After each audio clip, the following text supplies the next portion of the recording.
Assalamualaikum warahmatullahi wabarakatuh.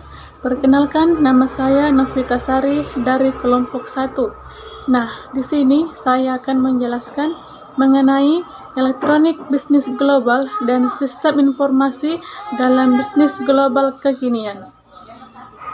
Pertama-tama, saya akan menjelaskan tentang konsep elektronik bisnis global. Elektronik bisnis global dapat diterjemahkan sebagai kegiatan bisnis yang dilakukan secara otomatis dan siotomatis dengan menggunakan sistem informasi komputer. Istilah pertama kali diperkenalkan oleh Legusner, seorang perusahaan IMB ini yang sekarang merupakan bentuk kegiatan bisnis yang dilakukan dengan menggunakan teknologi internet. Elektronik bisnis adalah penggunaan teknologi informasi untuk memudahkan proses bisnis, melakukan e-commerce, dan menyediakan kerjasama dari komunikasi perusahaan pendukung.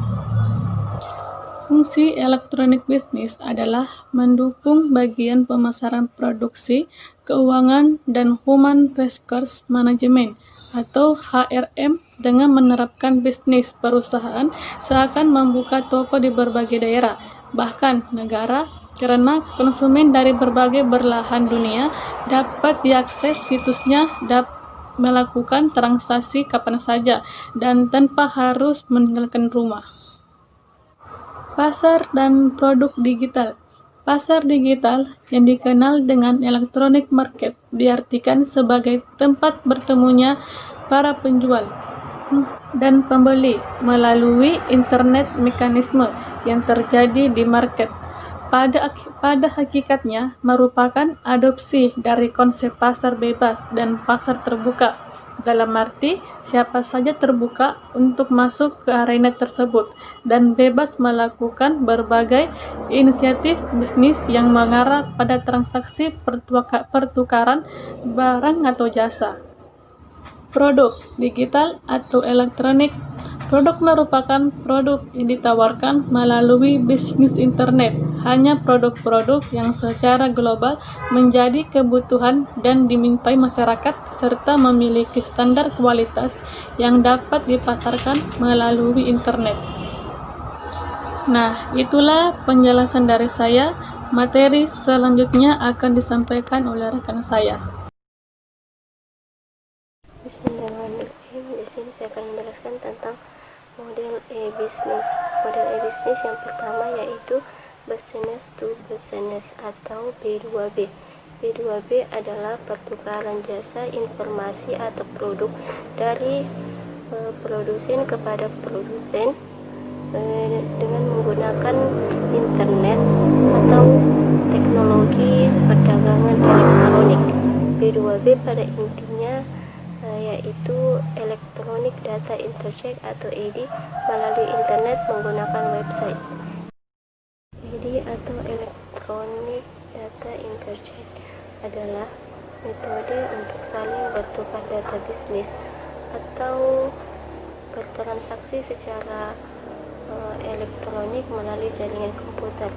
B2B menggambarkan perdagangan antara perusahaan seperti manufaktur dan grosir atau grosir dengan pengecer. Karakteristik B2B yang pertama yaitu trading partner yang umumnya memiliki hubungan cukup lama sehingga jenis informasi yang dikirimkan dapat disusun sesuai dengan kebutuhan dan kepercayaan. Yang kedua, pertukaran data berlangsung berulang-ulang dan secara berskala. Yang ketiga, salah satu pelaku dapat mengirimkan data tidak harus menunggu partner. Dan yang keempat, metode yang digunakan umumnya yaitu peer-to-peer, di mana processing intelligence dapat didistribusikan di kedua pelaku bisnis.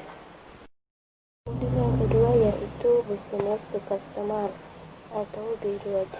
B2C ini yaitu kegiatan bisnis dalam pelayanan secara langsung kepada konsumen melalui barang atau jasa. Karakteristik yang signifikan dari B2C ini yaitu kemampuan untuk menciptakan hubungan langsung kepada konsumen tanpa melibatkan perantara seperti distributor dan pedagang grosir. Model yang ketiga yaitu business to employee atau B2E, di mana B2 ini yaitu layanan yang disediakan perusahaan kepada karyawannya dengan tujuan untuk memudahkan urusan karyawan dengan perusahaan. Model yang keempat yaitu business to government atau B2G. B2G adalah turunan dari B2B yang sering disebut sebagai public sector marketing, yang mencakup produk dan jasa untuk berbagai tingkat pemerintahan melalui integrasi marketing communication seperti strategi public relation, advertising, dan komunikasi berbasis website. Karakteristik B2G sama dengan karakteristik dari B2C, B2B, sehingga sering dikelompokkan ke dalam B2B.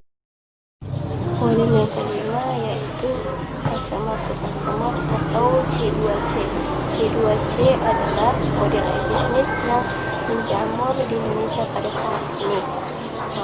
Model di mana individu sebagai penjual berinteraksi dan bertransaksi dengan individu lain sebagai pembeli. Jenis ini banyak digunakan dalam situs online auction atau lelang online. Karakteristik dari C2C ini yaitu e-commerce secara individu dengan karakteristik dari C2C yaitu yang pertama e-commerce antara individu dengan individu secara langsung. Yang kedua, semakin banyaknya individu terhubung ke dalam internet, maka pasar C2C semakin potensial. Model bisnis yang keenam yaitu customer to business atau C2B. C2B adalah model di mana pelaku bisnis individual atau perorangan melakukan interaksi atau transaksi dengan beberapa perusahaan. Biasanya dalam C2B, konsumen sudah menetapkan harga dan produk atau jasa yang ditawarkan kepada perusahaan, dan dengan segala macam atribut keterangan yang dibutuhkan mengenai produk atau jasa tersebut. Model bisnis yang ketujuh yaitu government to business atau G2B. G2B adalah hubungan kerjasama untuk meningkatkan nilai antara pelaku bisnis dan customer dengan menggunakan internet, atau dengan kata lain, G2B adalah interaksi online antara pemerintahan dan sektor bisnis. Salah satu tugas utama dari pemerintahan yaitu membentuk lingkaran bisnis yang kondusif agar roda perekonomian sebuah negara berjalan sebagaimana mestinya. Bukan itu saja tujuan dari pemerintahan, namun jauh lebih banyak lagi hal yang dapat menguntungkan pemerintahan jika terjadi relasi interaksi yang baik dan efektif dengan industri swasta. Model bisnis yang ke-8 yaitu government to government atau G2G. G2G adalah hubungan kerjasama untuk meningkatkan nilai antara pemerintah dengan pemerintah lainnya. G2G ini didesain untuk memfasilitasi interaksi warga dengan pemerintah. Di antara interaksi yang dilakukan seperti memperbaharui perizinan dan sertifikat, pembayaran pajak, dan lain-lain. Jadi seperti toko serba ada bagi masyarakat dengan sekian banyak instansi yang terlibat dan aksesnya dilakukan secara individual. Model bisnis yang ke-9 yaitu Government to Citizen atau G2C. G2C adalah hubungan kerjasama untuk meningkatkan nilai antara pemerintah dengan masyarakat dengan menggunakan teknologi internet. Tujuan utama dari G2C yaitu untuk mendekatkan pemerintah dengan rakyatnya dengan kanal-kanal akses yang beragam agar masyarakat dengan mudah menjangkau pemerintahannya untuk pemenuhan kebutuhan pelayanan sehari-hari. Tujuan utama dari G2C yaitu untuk mendekatkan pemerintah dengan rakyatnya dengan kanal-kanal akses yang beragam agar masyarakat dengan mudah menjangkau pemerintahannya untuk pemenuhan kebutuhan pelayanan sehari-hari. Model bisnis yang ke-10 yaitu Government to Employ atau G2I. G2I adalah layanan yang dirancang untuk menyediakan layanan informasi kepada tenaga kerja dari sektor publik atau PNS dengan menggunakan internet untuk mengakses informasi sumber daya manusia. G2I sangat efektif untuk dimanfaatkan sebagai e-learning dan mengembangkan knowledge management atau manajemen pengetahuan. Sekian dari saya. Materi selanjutnya dibawakan oleh rekan saya. Nah, materi ketiga yakni tentang sistem informasi dalam bisnis global kekinian. Nah, adapun sistem informasi bisnis merupakan perangkat, cara, atau metode bisnis yang memanfaatkan teknologi hardware, software, network, dan brainware untuk berinteraksi, bertransaksi, dan menjalankan berbagai aktivitas bisnis antar organisasi tanpa dibatasi oleh waktu dan tempat. Nah, menurut Judianto sendiri, sistem informasi elektronik diperlukan untuk mendukung fungsi-fungsi yang ada dalam suatu organisasi bisnis atau business atau suatu perusahaan tertentu, di mana fungsi-fungsi ini meliputi akuntansi, produksi, pemasaran, keuangan, dan sumber daya manusia. Yang pertama, sistem informasi akuntansi atau SIA, di mana SIA ini merupakan sistem informasi yang merekam dan melaporkan transaksi bisnis, aliran dana dalam organisasi, dan menghasilkan laporan keuangan. SIA ini mempunyai tiga tujuan utama. Yang pertama, untuk mendukung operasi sehari-hari. Yang kedua, mendukung pengambilan keputusan. Yang ketiga, untuk memenuhi kewajiban yang berhubungan dengan pertanggungjawaban.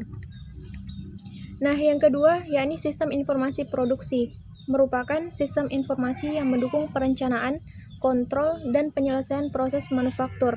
Sistem informasi produksi ini terdiri atas dua macam, yaitu sistem produksi fisik dan sistem informasinya. Sistem produksi fisik merupakan sistem fisik untuk mengendalikan alat-alat produksi yang biasa disebut dengan sistem pengendalian produksi atau production control system.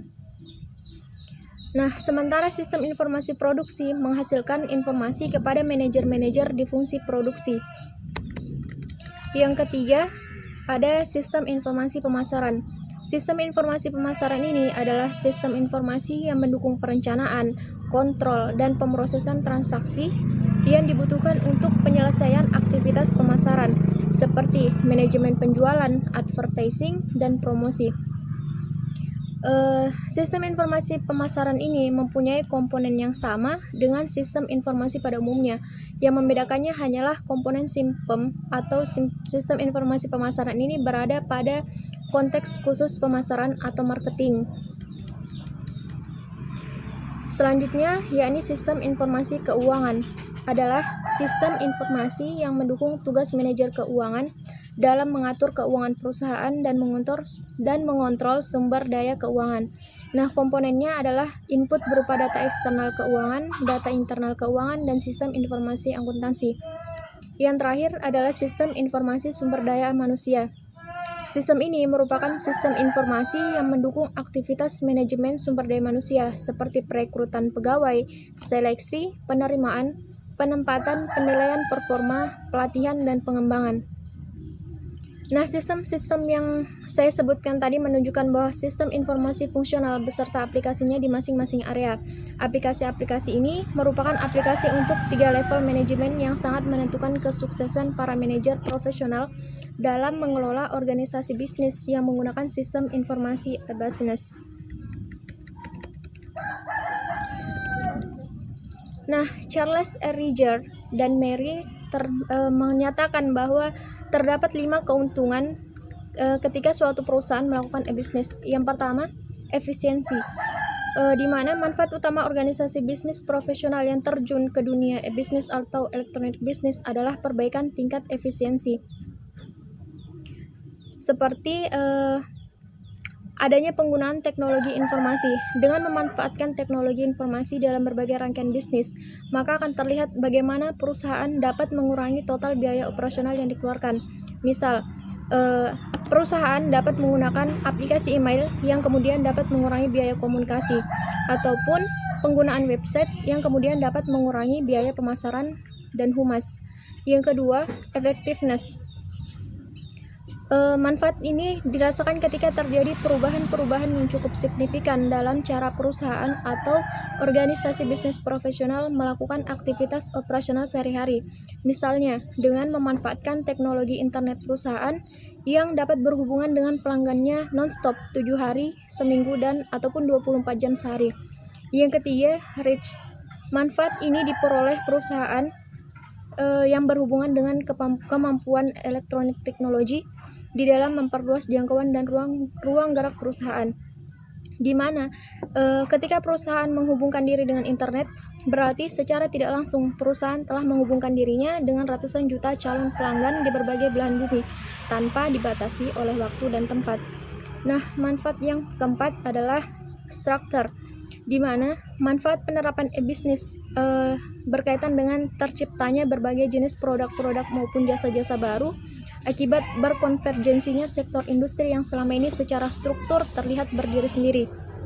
Di mana dapat kita lihat bagaimana sebuah buku dapat dijual dengan cara lelang, atau sebuah bank virtual yang berfungsi pula sebagai penasihat keuangan, atau paket liburan yang telah lengkap mengemas berbagai produknya seperti transportasi, hotel dan lokasi wisata, ataupun toko buku yang berfungsi pula sebagai perpustakaan.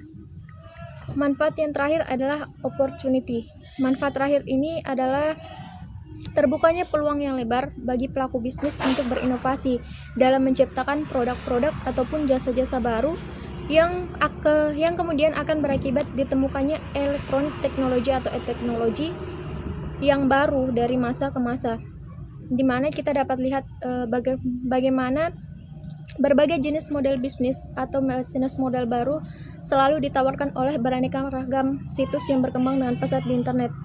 Di bidang keuangan sendiri telah berdiri lembaga-lembaga keuangan virtual semacam e-banking, stock exchange, dan insurance. Di bidang manufacturing berkembang perusahaan-perusahaan yang kemudian memberikan bisnis approach and logistik, distribution, and inventory.